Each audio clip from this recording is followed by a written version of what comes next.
Carla Paloma Gonzalez, and today I'm going to be talking to you about the phenomenological tradition.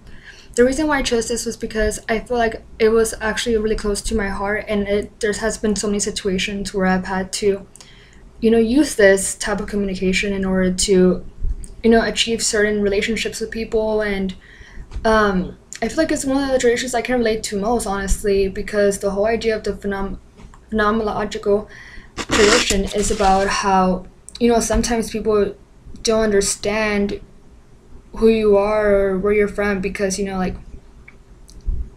one knows how it is to be you except for your own self you know so then in the I can't say this the phenomenological tradition, it's the way where communication has experience of self and others through dialogue. And in this chapter 4 was mapping territory. It was giving an example of how Bill Rollins, he studied a friendship behavior, and it was between Chris and Karen, who lost contact this past year. And while he was paying attention to the conversation they both had, he takes a close look at how they were talking to each other and in what kind of way they're expressing to each other.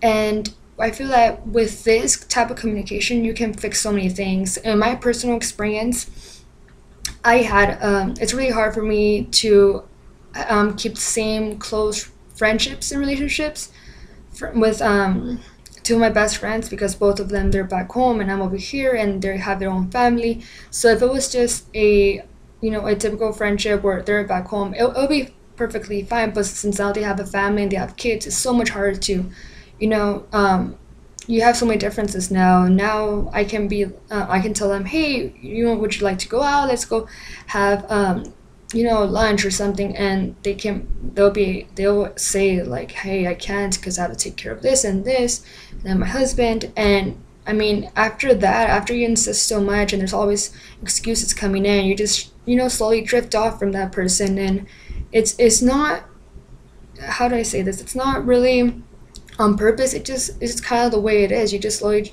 start to drift away, just like everyone else in their friendships. So I thought this tradition would be something I can really talk about, because I have a best friend, and she got married. She has 2 kids now, and she got really upset of the fact that I don't really reach out to her anymore, and I never want to ask her to go out or have lunch or something. But then again, I tried to have a conversation with her, but she was just really plain, and get to the point, and just very short. So in order to fix that relationship that I have, that I do it's really close to me. When I was reading through this tradition, I thought, hey, like, this is so true.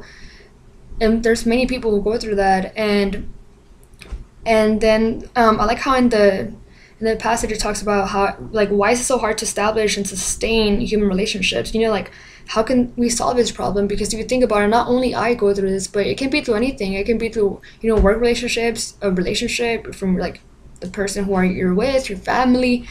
Sometimes people just lose contact. But I mean, you're trying to figure out why is it so hard to establish or to even like keep up with the friendship. Sometimes it's just like, it's in both ways. So the example that, like, I was back to the example that I was talking about, Bill Rollins, how he paid close attention. This gave me an idea on how to talk to my best friend.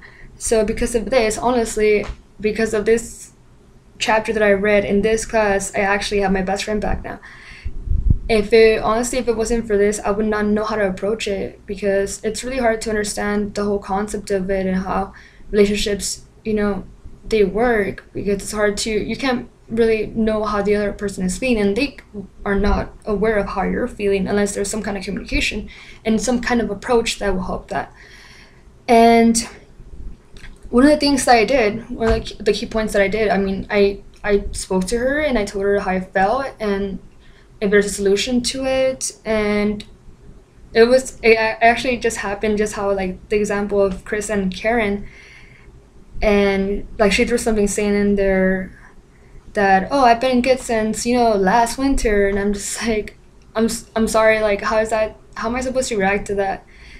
But then I talked to her, and I told her, hey, I've been worried. It's just like I've been busy and so, and it actually helped. And thanks to this chapter, to this class, I actually have my best friend back, and we actually went out to go eat, and it was great.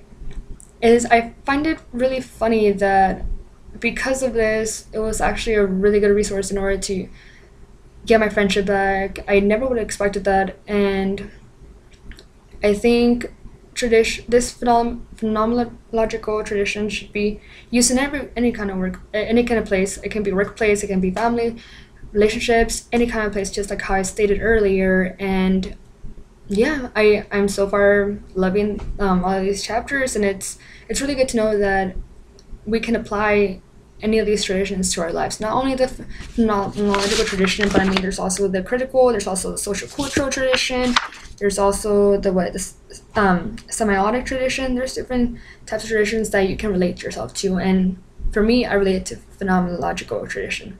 Thank you.